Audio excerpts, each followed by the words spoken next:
Subscribe to our YouTube channel for exclusive health content and press the bell icon for latest updates. अस्सलामुअलैकुम, मैं हूं सदफ साजिद। मैं हूं clinical dietitian and nutritionist और मेरा क्लिनिक है द हीलिंग बीम E11 में and I work as a consultant over there. आज हम बात करेंगे विंटर्स के रेफरेंस से, जैसे कि विंटर्स आर हियर, तो वहां पर लोगों के क्वेश्चंस बहुत होते हैं कि हम विंटर्स में अपना वेट कैसे लूज कर सकते हैं या किस तरह की डाइट हम लेकर विंटर्स में अपना वेट लूज कर सकते हैं। First of all, winter is the season जिसके अंदर हम वेट गेन बहुत ज्यादा करते हैं as compare to summers, because summers के अंदर ये होता है कि हमारी हाइड्रेशन बहुत बेहतर हो जाती है, पानी की कंजम्पशन बहुत ज्यादा होती है और वेदर ऐसा होता है कि उसके अंदर हमारी एपेटाइट थोड़ी सी स्प्रेस हो जाती है। बट इन विंटर्स क्या होता है कि उसके अंदर हमारी डिहाइड्रेटेड हम बहुत ज्यादा हो जाते हैं जस्ट बिकॉज ऑफ, एक तो हम पानी नहीं ले रहे, सेकेंड हम कॉफी और चाय का इस्तेमाल बहुत ज्यादा कर रहे होते हैं जो कि डाययूरेटिक है, उसकी वजह से भी हमारा पानी जो है वो लॉस में जा रहा होता है। सो क्या होता है कि उसके अंदर फिर हमारा और एपेटाइट भी आपकी बढ़ जाती है विंटर्स में, जैसे कि उसके अंदर हलवे, हमारा जो एक ट्रेडिशनल फूड है वो भी काफी रिच हो जाता है और उसके अंदर मीठा चाय, अगर चाय में आप चीनी ले रहे हैं, एक चम्मच भी ले रहे हैं और आप 7 से 8 कप चाय के ले रहे हैं ऑफिस में या वैसे भी, तो उसमें आपकी कंजम्पशन बहुत ज्यादा बढ़ जाती है जिसकी वजह से आप वेट जो है गेन करते हैं। तो आज हम बात करेंगे कि किस तरीके से जो है वो आप कौन से पैरामीटर्स को आप अडेप्ट करके अपना जो है वो विंटर्स में वेट को मेंटेन रख सकते हैं या वेट लूज कर सकते हैं। तो सबसे पहले ये होता है कि जब भी हमने खाना खाना है तो हम अगर जब भी कोई भी चीज खाएं, चाहे वो हमारे लिए फायदेमंद है या नहीं है, हमें उसमें अगर वो उसके बेनिफिट्स भी हैं, रिच इन न्यूट्रिएंट्स है, वो तब भी हमें जो है उसको एक सर्टेन क्वांटिटी में जितनी हमारी रिक्वायरमेंट है उसमें लेना चाहिए, क्योंकि मॉडरेशन इज द की। तो आप विंटर जो हमारे फूड्स अवेलेबल हैं लोकली, जो फ्रेश फूड्स हैं, फ्रूट्स हैं, वेजिटेबल्स हैं, वो हम लें क्योंकि they are rich in nutrients. जैसे कि आजकल अगर हम देखते हैं तो फ्रूट्स में जो सिट्रस फ्रूट है rich in vitamin C, rich in vitamin, तो उसके अंदर क्या होता है कि अगर हम वो फ्रूट भी ले रहे हैं, अगर वो मॉडरेशन में ले रहे हैं, 1 से 2 सर्विंग हम दिन में ले रहे हैं, तो वो हेल्दी है। इसके अलावा ये होता है कि जैसे green leafy vegetables, these are very common, और हमारे यहाँ एक कॉन्सेप्ट होता है साग का कि हमारे यहाँ साग और मकई की रोटी का कॉम्बिनेशन बहुत ज्यादा बनाया जाता है। तो साग को अगर हम वैसे देख लें, दिस इज मतलब साग का जो कॉम्बिनेशन है वो रिच इन न्यूट्रिएंट्स है, क्योंकि उसमें all of the green vegetables जो डाली जा रही हैं, साग है, पालक है, उसके अंदर आपको मेथी डल रही है, उसमें आपका बाथू डल रहा है, उसके अंदर आपका ग्रीन लहसन डल रहा है, तो उसके अंदर रिच इन न्यूट्रिएंट्स है और फाइटो आपको न्यूट्रिएंट्स मिल रहे हैं। तो लेकिन उसमें अगर पकाने का तरीका आपका इस तरह है कि उसके अंदर आप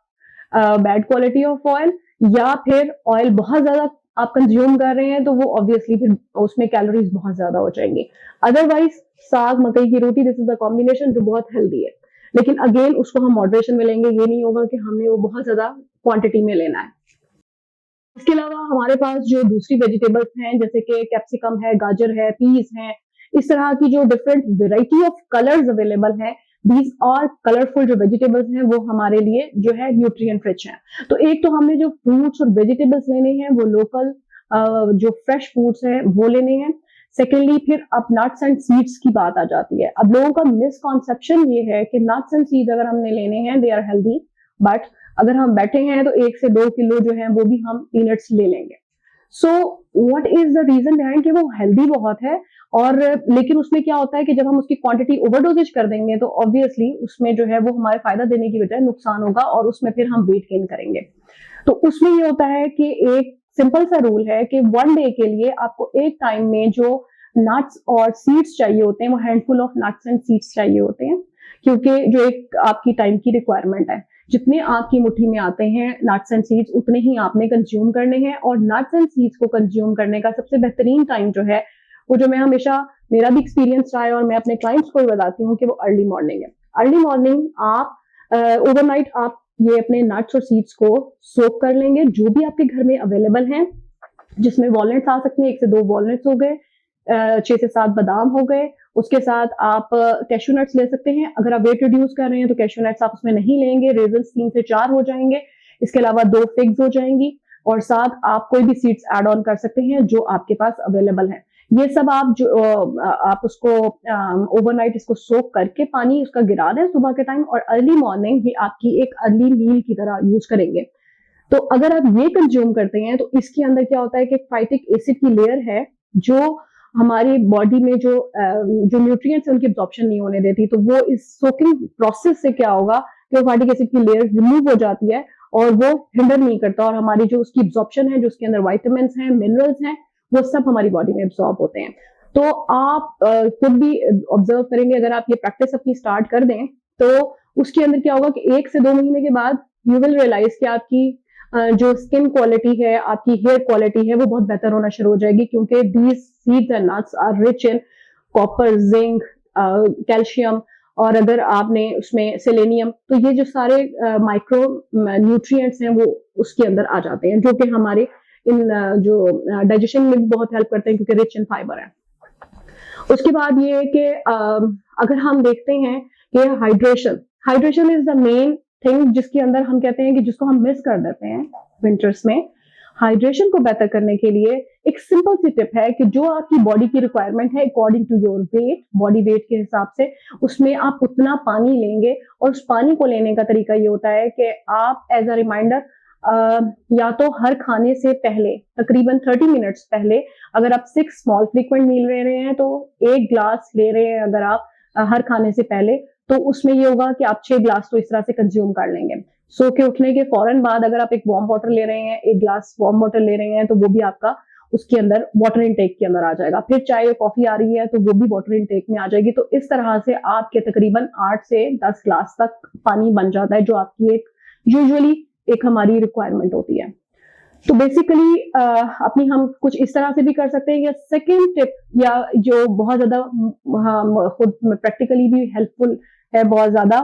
कि डिफरेंट सीड्स का कोई वाटर आप बना सकते हैं, जैसे कि जिंजर वाटर हो सकता है, क्यूमन वाटर हो सकता है। इस तरह का कहवा आप बना के फ्लास्क में रख लें, वर्क प्लेस में अगर आप हैं तो वही आप बॉटल में से पानी आप वो इस्तेमाल करें, और सारे दिन में आपने वो फ्लास्क का पानी इस्तेमाल करना है। एक तो वो ये कि वार्म रहता है, और दूसरा ये कि आपको सोर थ्रोट या इस तरह के जो भी इश्यूज होंगे उनको भी हेल्प आउट करेगा। प्लस जो स्पाइसेस हमारे हैं, जैसे हल्दी हो गया हमारा, जो जैसे जीरा मैंने आपको बताया वो हो गया, या फिर हमारा जो अदरक हो गया, तो इन सब का और या फिर हमारा सिनेमन हो गया, इन सब की जो तासीर है वो थोड़ी सी वार्म है। और विंटर्स के अंदर एक तो हमें वो थोड़ा सा वार्म रखते हैं, सेकेंडली वेट लॉस में भी हेल्पफुल है, और आपकी हाइड्रेशन भी पूरी हो जाती है। तो इस तरह से आप कुछ सिंपल टिप्स करके अपनी जो है इस विंटर्स के अंदर अपनी हेल्थ को मेंटेन कर सकते हैं। But the key point is कि सिर्फ आपने खाने पीने में सिर्फ एक चीज का अगर ख्याल रखा कि लोगों ने कहा जी हमने कैवे ले लिए हैं क्योंकि उनकी वेट लॉस की थोड़ी सी प्रॉपर्टीज हैं, या इसके अंदर कुछ इस तरह की चीजें हैं जैसे हमने वेट रिड्यूस कर लेंगे, और साथ हमने खाने की क्वांटिटी अपनी ज्यादा ही रखी है, तो आपका वेट कभी रिड्यूस नहीं होगा। सो बेटर इज कि जितना खाएं मॉडरेशन में खाएं, और जो आपकी रिक्वायरमेंट है उसके हिसाब से खाएं। एंड द मोस्ट इंपॉर्टेंट कि सर्दियों में हमारी फिजिकल एक्टिविटी इक्वली इंपॉर्टेंट है जैसे गर्मियों में है। तो उसके अंदर वॉक हो गई या कोई भी आपका एक्सरसाइज का जिस तरह का भी प्लान है वो बहुत जरूरी है। जैसे कि हफ्ते में आप 3 से 4 दिन एक अच्छी एक्सरसाइज 30 से 45 मिनट्स की आप एक्सरसाइज जरूर करें, क्योंकि ये आपकी बॉडी को फिट भी रखेगी और आपको वेट रिड्यूस करने में भी हेल्प करेगी। और प्लस जो इंपॉर्टेंट चीज है sunlight exposure. Sunlight exposure is very much important. This is the time जिसके अंदर आप अपना सन एक्सपोजर को बढ़ा सकते हैं, लेकिन उसको भी करने का एक तरीका है कि उसमें जब भी आप सन एक्सपोजर हो तो आपकी बॉडी पार्ट्स थोड़े से एक्सपोज होने चाहिए ताकि आपकी विटामिन डी की एब्जॉर्प्शन में वो हेल्प कर सके।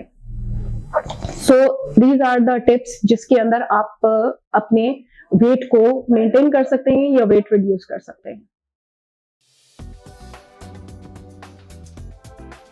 Download our app now to avail digital healthcare services anywhere at any time.